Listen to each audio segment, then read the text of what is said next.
ሳይጣንም ይሁን የአማራን ክልል ወይም የአማራን ህዝብ ጥቅም ለማስከበር ከመጣ አባሉ ነው የምሆነው። ጣራው በተቀደደ ሆስፒታል ነው የምንታከመው፣ በዳስ ትምህርት ቤት ነው የምንማረው፣ መሰረተ ልማት የለም። ይሄ ሁሉ ግን ከመኖር አይበልጥም። መጀመሪያ መኖር አለብን። ስለዚህ መኖራችንን እባካችሁ አስረግጡልን። ባለቤቱን ካልናቁ አጥሩን አይነቀንቁም ይላል የኛ ማህበረሰብና ተንቀን ስለሆነ በጣም ይቅርታና ምናጨበጭብበት ጊዜ ላይ ያለን አይመስለኝም። እንደ ማህበረሰብ ስናሸንፍ ድል ስናደርግ ያኔ በጋራ እናጨበጭባለን። እባካችሁ አታጨብጭቡ። ስለዚህ ተንቀናል። ተከብረን ራሳችን ማስከበር መቻል አለብን።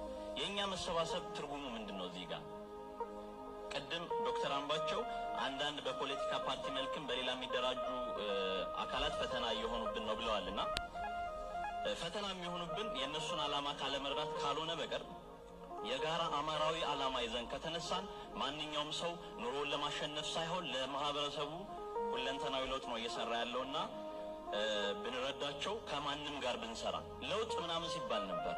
ለውጡ ከመጥፎ ስርዓት ወደ ጥሩ ስርዓት ነው ወይስ ስልጣንን ከነንትና ወደ ነንትና ወደ ተረኞቹ ማሻገር ነው? እኔ አልገባኝም። ትንሽ ግራ ገብቶኛል። የኔን ቁስል የማያክም የኔን ማህበረሰብ ችግር የማይፈታ ለውጥ ከሆነ ያን ለውጥ አላውቀውም።